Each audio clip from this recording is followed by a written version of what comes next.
children died because of that. There are children who died. Now, this is hurting us. This is hurting us, not them. Do you know they are fighting? They are thinking we are not getting hurt. They are only thinking about them. Now, this is what is going to hurt us more. If this maandamano comes, which I hear is the mega or whatever, the biggest one. You know, maandamano will not just lower the prices of whatever we are getting. It will not. It's only wastage of energy. You go, you fight, you get hurt, one eye lost, one leg lost, one hand. You came back with just a hand. Now, what has been done? If we had a peaceful meeting, if they had a peaceful meeting and they discuss, like Ruto and Raila, they discuss, they say, like, yeah, we are seeing this is the problem, but we'll find a way to subsidize these particular items. Now, we are all getting a win. It's all the sides getting. Like you hear, when two parties fight, is the third one which gets there? No one knows, and I will not answer it. So this, we should learn that if the people from the higher government, which were the ones looking up to them, they should find a way to show what is being done. They should have the leadership, because we are following their footsteps. We are following them. Like, let's say there's someone who wants to become a president. Of course, that person will follow what the other person did to become the president. So, does this mean we'll have to go to maandamano to become presidents? No. So, I'm asking, in this, what are you doing so that the children could be safeguarded from politics and whatever is happening outside here? Because even our lives matter. It's only the other ones. That's my question. Maybe just a quick response, and then we throw it to the floor for a few questions before tea. All right. Please remind me your name. Elvis. Please let's clap for Elvis. Not snap, clap.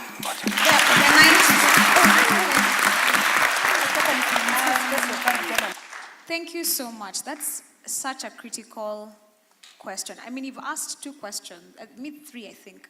One is about children whose parents are trafficked. Yeah, trafficked and enslaved, as you said, which is true, it happens. So that points to child protection. Wale watoto ambao wanabaki nyumbani ama wanabidi waende na wazazi, how do we take care of them, right? You've also asked a question about now children in the political process. Let me answer this question by looking at what is the right to participate. Please allow me to take you to school. Ni sawa? Tusome kidogo.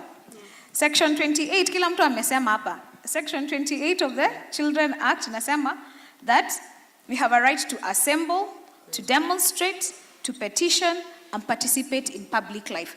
Hiyo ni imekuwa borrowed from the Constitution. Sawa sawa? Yeah. Tuko pamoja? Yeah. So, every child has a right to peaceably and unarmed to assemble, demonstrate, present petitions to public authorities, and to freely participate in matters affecting children through lawfully established forums, associations, and assemblies. Na hizo ndio tuko hapa na pia ndio Mr. Shem ame-mention. In terms of political process, can I encourage Elvis and all the children who are here? Niwape changamoto? Yeah. Kutoka hapa? Yeah. Nataka muandike petition to the president. Sawa?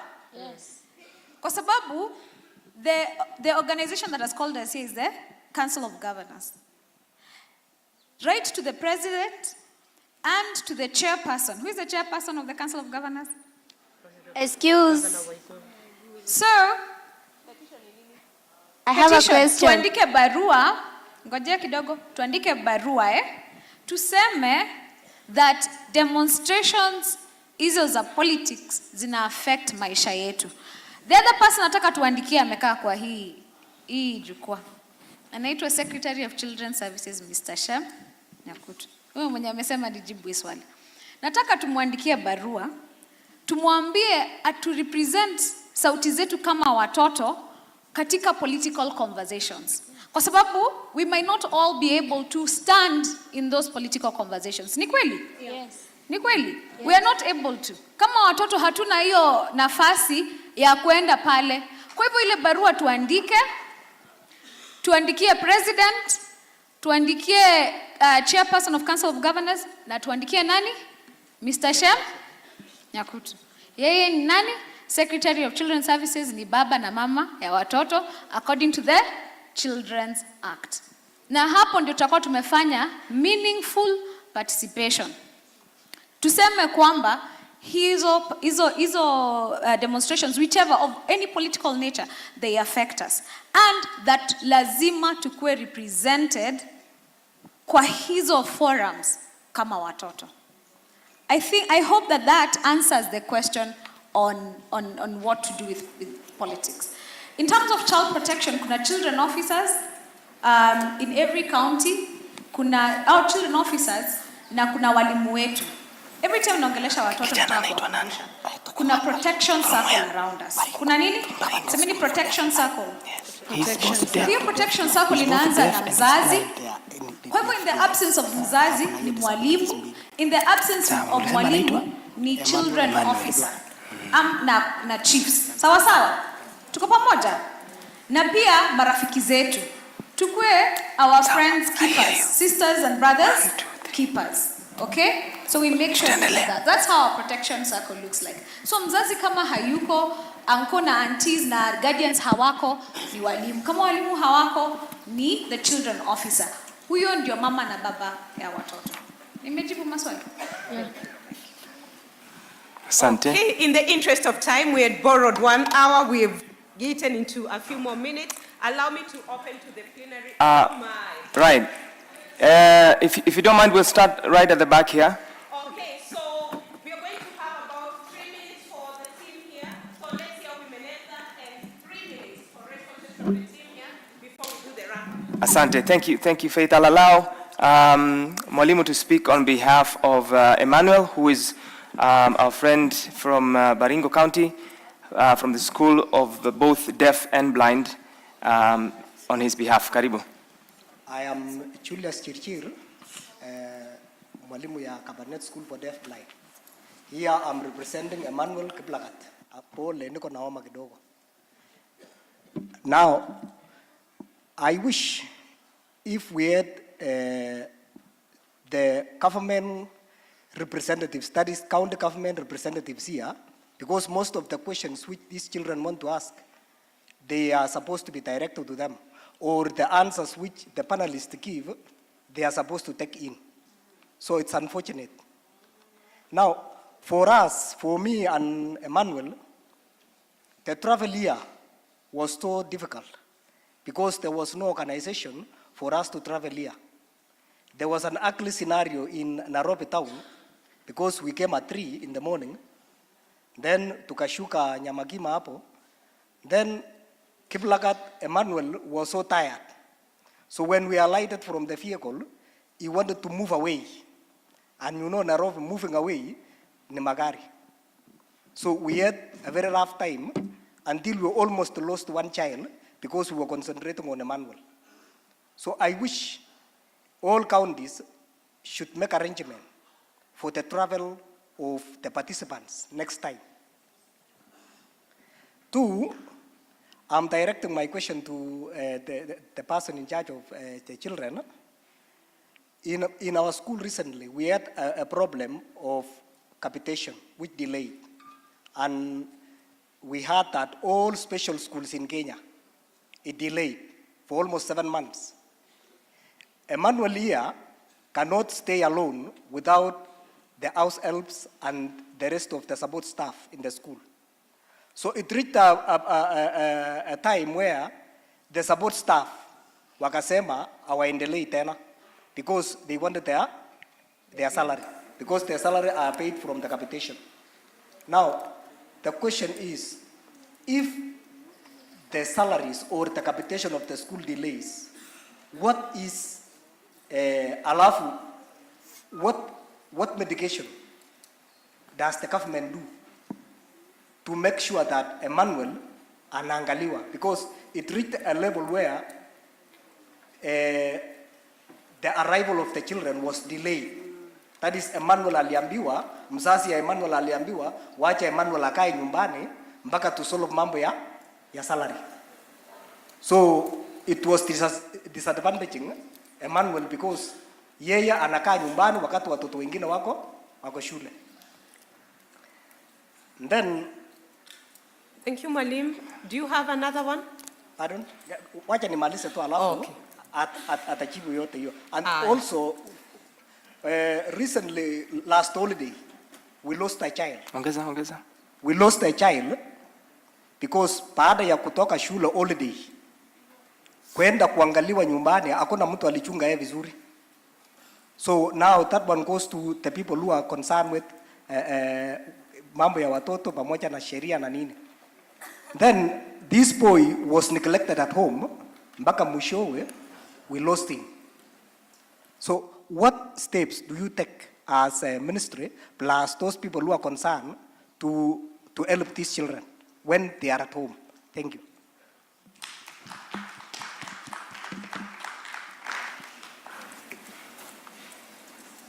Okay, where is the mic? Allow me move where? To the middle. Now I'm going to be closing my eyes and see somewhere in the middle. And We will, children, just remember, if you did get a chance to ask yesterday or the day before, please give others the opportunity, okay? Kama uliwahi uliza, sawa? Asante. So 2 more questions. Ulizungumza on stage. I know, everyone does. My name is Tehila. And in less than a minute. My name is Tehila. I'm from the Green Garden Schools, and my question is, when they were developing the budget, how are children allowed to participate? And in developing the budget, how much money was poured into developing it? Thank you so much. Straight to the point. There's a mic here. Then after the questions, the panel will respond to all of them. My name is Moses Bivon. I'm representing Viga County. This goes to the Judge Teresia of NCAJ. I would like to urge you to take something seriously, because whatever you're telling us here, they're just words. Because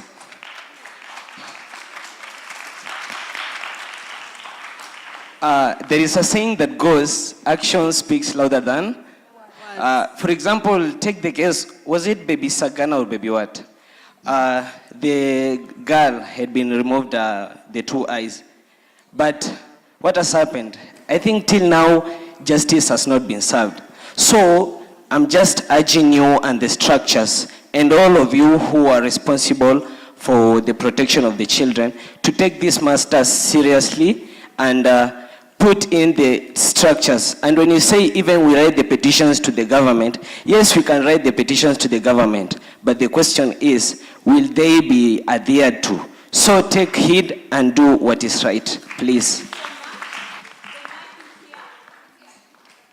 Okay, proceed on. I've made a promise in 2 rows here. So I think I have to pay the promise. Teacher, take your hand so that we see where we are. The girl next to teacher, and then this front row and you. My name is Mohamed Salim from Isiolo County. Ningependa kuuliza swali because huko Isiolo kuna a lot of insecurity. Hii ningependa hata governor akuwe hapa. Ningemuuliza, there is a lot of insecurity because most of the child wanaafektiwa na hiyo insecurity. Unaweza kapata community na community napigana. Sasa mwenye anaafektiwa hapo ndani ni mwanafunzi.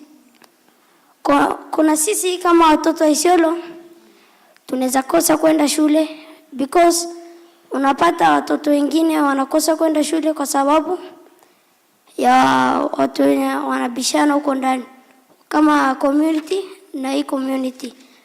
Na sisi ukienda shule nyingine hapa Nairobi kuna watoto wanaendelea vizuri, but Isiolo sisi tumeafektiwa, unaona? Sasa ningependa tu model na hiyo insecurity nasumbua Isiolo. even si Isiolo peke yake inaafektiwa, even the northeastern part, sio? Watu wa northeastern si tuongee. Yes, even people from Wajir, Garissa, Mandera, Marsabit, tuongee bana. Remember, your voices are heard here. The mic was with Andy. Where are we? Haya, mwalimu amejikaza kidogo. One minute. Thank you. I'm Machaka Elfila from Count 045. I'm here to represent people who are enabled differently. Now I have a concern about transport and travel. We have people who are physically impaired. And our public transport vehicles, they have stairs at the door. So those people who are physically impaired, they are not able to use the public transport. As well, even the school buses, at the door, you get the upstairs. We need to have changes so that we can accommodate our peers who are physically challenged, so that they can be able to move from one place to another. Their social life is inhibited because of public transport and school buses. Thank you. Thank you. Sante.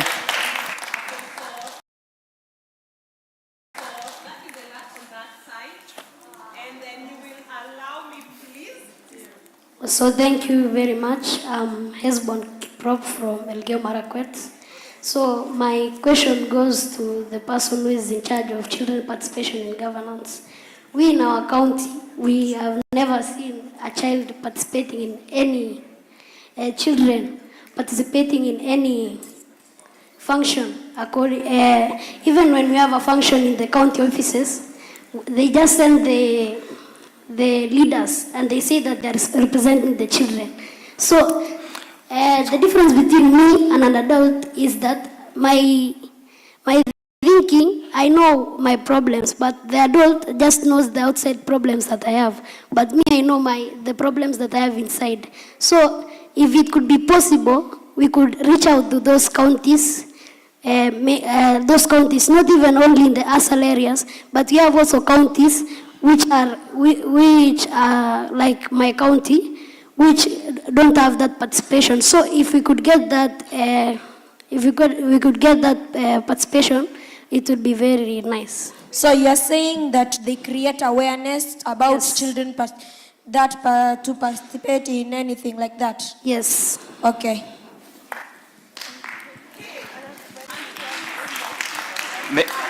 We'll only take one question. Your choice. Oh my.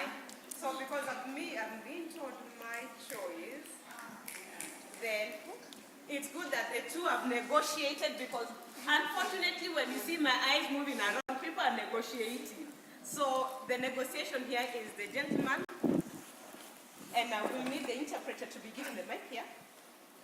There you go. And then we'll have the lady next to teacher, and then we'll have him. Yo. Please, allow just those, and in half a minute each. Mutakunywa chai kweli? Half a minute each. Haya. Go ahead.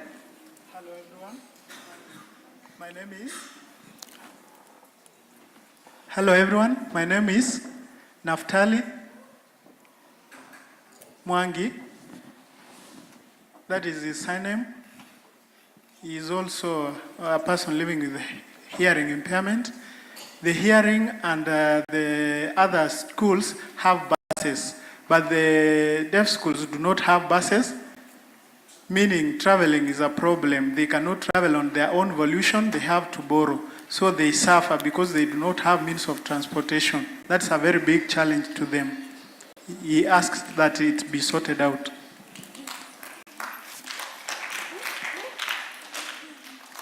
Go ahead. Let me be fair. The lady, you can interpret for her, then we'll go to the lady next to teacher. And I'm eating into your teacher. Hello everyone. Her name is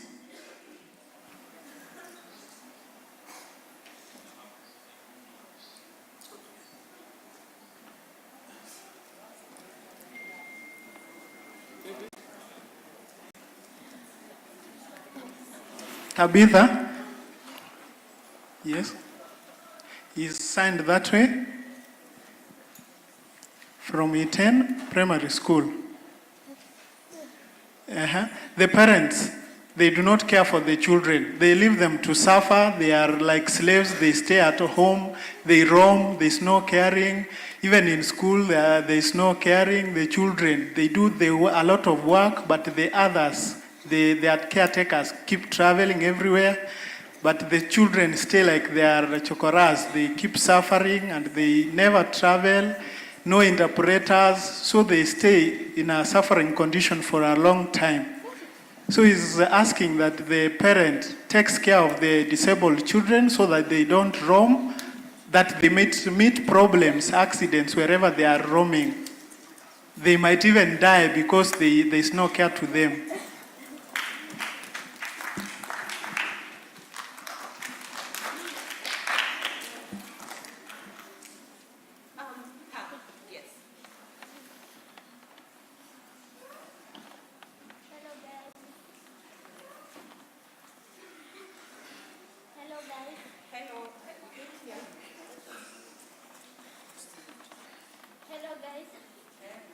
You're good.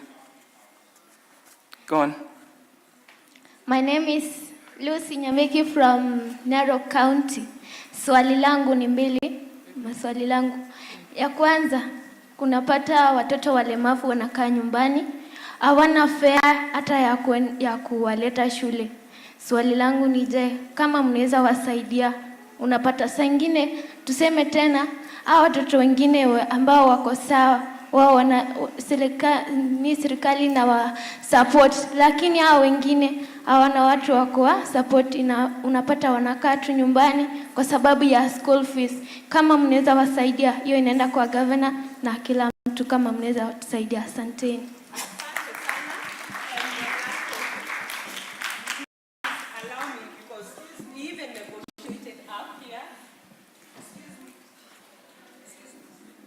Jambo. Habari zenu wote? Jina langu ni Victor. Yes, Victor. Yes. Uko kwetu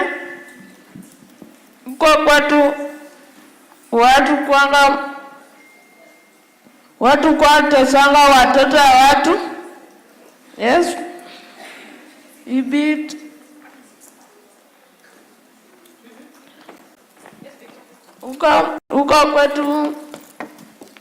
Uko kwetu ichapanga watoto wa watu. Uko wengine kuanga mgonjwa, madaktari kwangi, uko madaktari atupa madaktari saidi watu. Yes. Tena kitu ya pili, tena uko kwetu tena wengine saidingi watu, wengine kwa mgonjwa macho itupa ya asante. Asante sana Victor. Thank you, Victor. At tea time we can still engage and have more questions, but I'll allow the panelists up here. The president, because it's here, will give him 2 minutes, and for the rest of you, kindly within 1 minute, please respond to the issues that have been raised. So you'll respond from there, but we'll see how we manage. 1 minute each, the president has 2 minutes. Okay, hello everyone. I have concerns and questions, and I'm addressing them to Mr. Shem Nyakuti, who's the Secretary of the Department of Children's Services under the Ministry of Labor and Social Services. So, Mr. Shem Nyakuti, I here am representing these concerns are on behalf of the Children's Assembly and on behalf of the Kenyan children.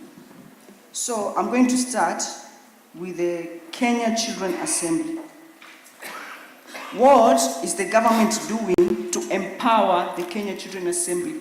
Because of lately, I'm approaching my 6 months in office, and I have not been able to implement any of our policies as a government. And the last time we met was in January. So like I was asking, Were we elected to be there as puppets or as leaders to defend the rights of Kenyan children? Number 2, I was very disappointed on the grand opening yesterday when these children that are here, my fellow children, told me that they are not aware of the Children Assembly. So how, I'd like to know how will what measures will the government take to sensitize each county, every child in their county, in their respective counties, to know about the Kenya Children Assembly? Because currently, it's the assembly, it's the Children Assembly, it's the parliament where we go and discuss our issues.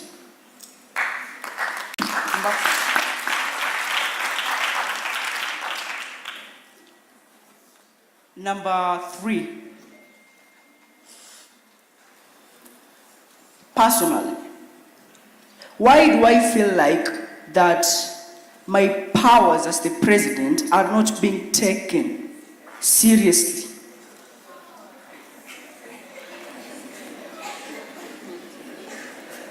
So those are issues those are concerns, let me put it in that way, that I want you to give me answers. And I'm not yet done, just answer these. The Children's Assembly, and then we go to the Kenyan children. All right. And thank you so much, Mr. President, because you've represented, you've done your role. So, panelists, I think Bonashem, in the interest of the kind of questions that have been asked, I've added you 1 more minute. But for the rest of us, kindly, within 1 minute, because we are eating into our tea time, we are eating into the next session. However, it was about participation. So I am very happy that our participation is well structured, is coming out so well. So tujipigie makofi kwanza. How well do you appreciate yourself? Appreciate yourself better. So not in any order, but with the request, Bonashem, you can start in 2 minutes, then the rest of the panelists, 1 minute each, and you have 1 minute. So let's start with Bonashem first, please. Thank you very much, Madam Moderator. I think from the mood in this room, we need to hear these children. Yeah, because everybody has a question. So I would request you, Madam, if you talk to the organizers, to give us time and listen to these children.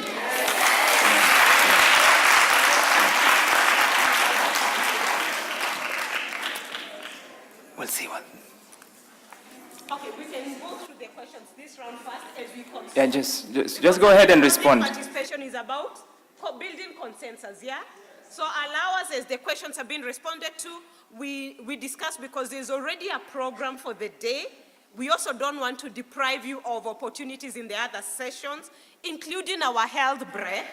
But in this regard, let's handle these questions first, then we'll see how we will manage, because it is important. The session is on public participation, and this public in this room here is really geared to engage. So allow us for this round as we consult and see what can we do, because yes, there is a program, but also we deserve a health break, because it is important for us to stand and stretch. It is important for us to grab some snacks and tea. But before that, please, we can have the responses and we can see how we can manage in terms of expanding time for public participation in this public participation session. Thank you very much, Madam. I think there is something called a adage that goes like this for children. Anything for us without us is not for us. Okay? That anything for children, children must be involved. And therefore, that's why I'm requesting you and the organizers that we need to make another session and listen to them and listen keenly, because these are representative of the whole country. There are very many questions that have been asked, some of which, for example, the overall budget, I may not be able to respond immediately. There are also questions about, for example, I was telling my colleague here that there is a child who was beaten by teachers and kept in a room for many days. And then when there was a break and children went home, one child told her parent that there is a child who has been locked up in school. And we were able to get that information. And that is why I say and I repeat that you are the voice. Nyinyi watoto wenyewe, ninyi ndio mtasaidia hapa. Watoto wawe na sauti. Even the case of Baby Sagini. You remember Baby Sagini? Yes. Even in that case, had children been vigilant, this boy would be seeing. What about Shakahola? Did you hear anything? Some place called Shakahola? It is the children who ran away from that horrible massacre that raised this whole issue. Grown-ups were asleep. Nirudie tena. Grown-ups were asleep. It is the children who ran away from this thing that raised the issue. So we must listen to our children. Sasawa. I'll allow my colleagues also to contribute. Would like to invite Janet first, because she's also government, so that by the time and then we now proceed on. If you don't mind, Janet, you can come here, so that everyone can see who Janet is and who is responding to this.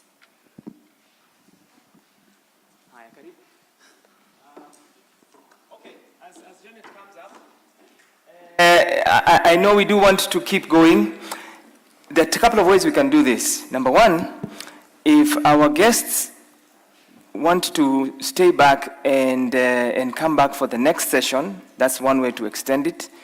If you make that sacrifice, you will have saved some people some tea. That's one option. The second option is that because the tea has been served and we have 7 minutes before they remove it, if you agree that we are skipping tea and we will only have lunch, then we go. Yes, public participation. Public participation. So how many think we are happy to skip tea? To skip? No tea. We just do lunch. Okay. How many think we go for tea? Oh, the same guys. Okay. Then allow us to take the next 5 minutes to wind this up kidogo. We have tea, and then in our next session, when we come back before we do the elections, we can have more questions. Is that okay? Is that okay? Aya, sawa. Asante.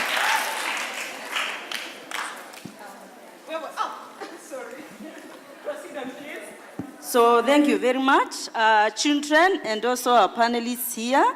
My name is Janet Mwema. I come from Ministry of Labor and Social Protection, National Council for Children Services. Yesterday I was here with you. I also responded to some of your questions.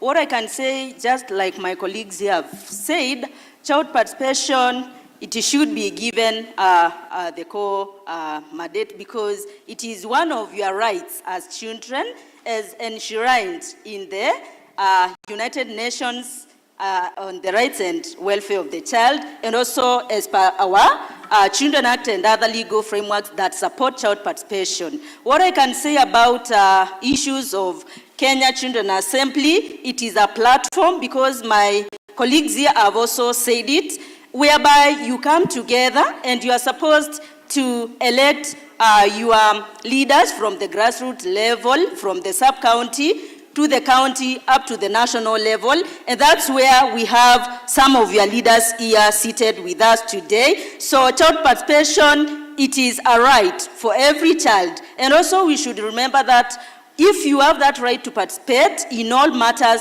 pertaining you as children, you also have responsibilities, because you cannot have a participation right without you having responsibility. You have a responsibility to respect your leaders, you have a responsibility to respect your teachers, and also to enhance that peaceful peace in our country. So child participation, it is there, and as National Council for Children Services, there is that child participation guidelines which we have developed, and it is in the process of being reviewed. And most of these items which you are raising here will be tackled as we revise the child participation guidelines to tackle or to handle issues of how we can meaningfully engage all of you as children. So that is what I can respond for now. But government, it is there to give you that right to participate, and that's why you are here from Monday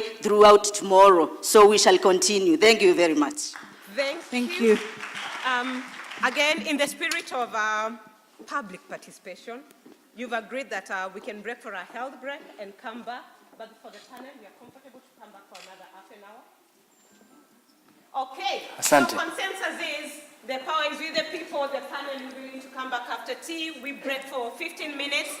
Let's be back here. Take your health break. Make sure you walk around. 1 second. Yeah.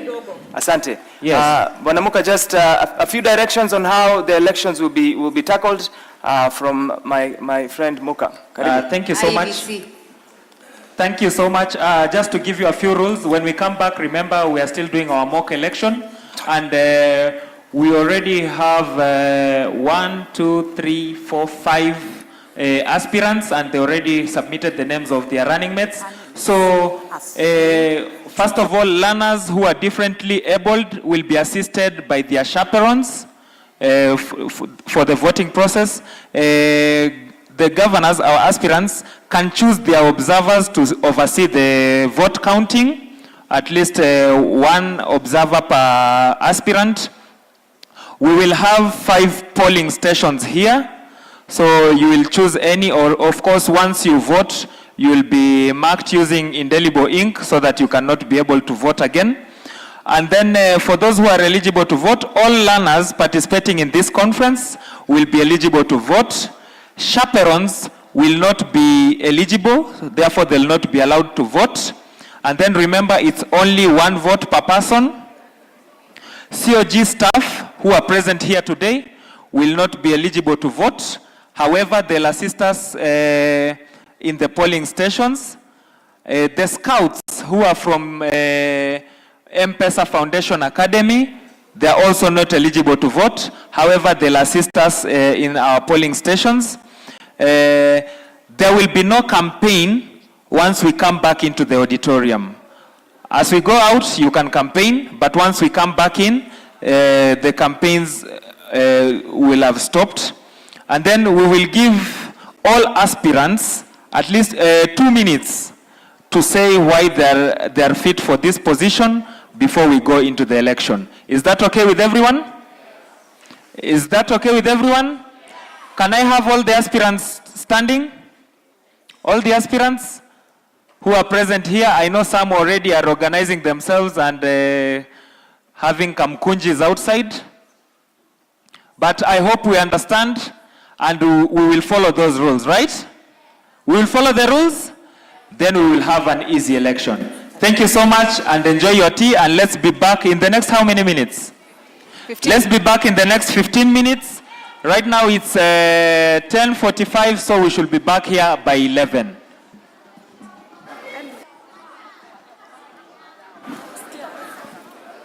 Thank you very much.